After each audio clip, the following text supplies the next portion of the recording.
That brings up a question for me that I'm going to come back to, because there's another Okay. question that's just pawing in the back of my mind. So you mentioned the 30 years you've been in this industry, but I like I have. looked on, I did my LinkedIn research and whatnot, and saw, I mean, your background, your education is not finance related. So tell me a little bit about the journey. What drew you into this industry? And then as a second question, I'd love to hear about, what had to change for you as you moved into leadership of Universal Accounting.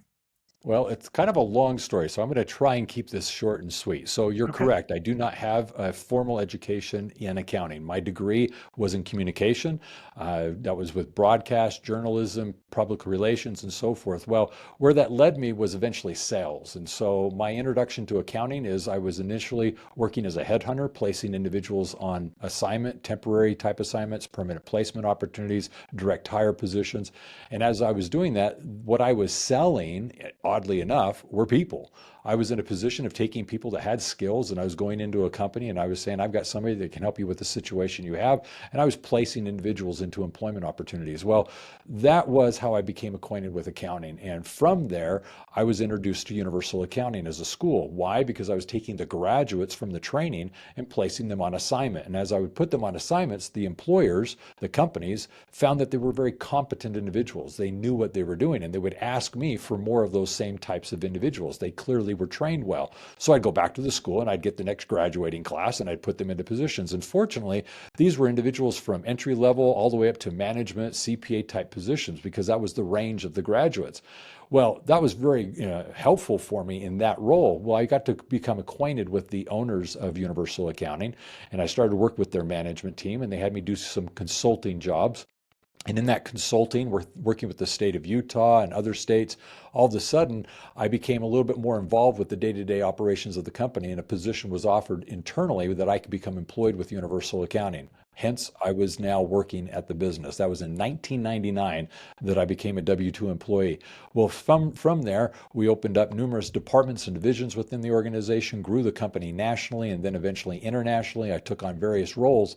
And then the position presented itself where the current president, he was the second president of Universal Accounting, chose that it was time for him to retire. And in that retirement, said he was going to find a replacement.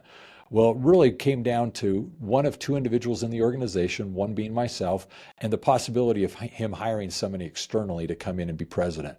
Yeah. And fortunately for me, he approached me at one point and said, I'd like to offer you the position of being president. And I was very honored by that. I mean, yes, at that point, I'd been with the company for some time. I'd proven myself. But the thing is like you've already pointed out, my background is not accounting, and this is an accounting school. So there was this imposter syndrome of sorts that I'm going to run a company. I'm going to be president of a school where I don't have that formal education in the sense that I'm not a CPA and so forth.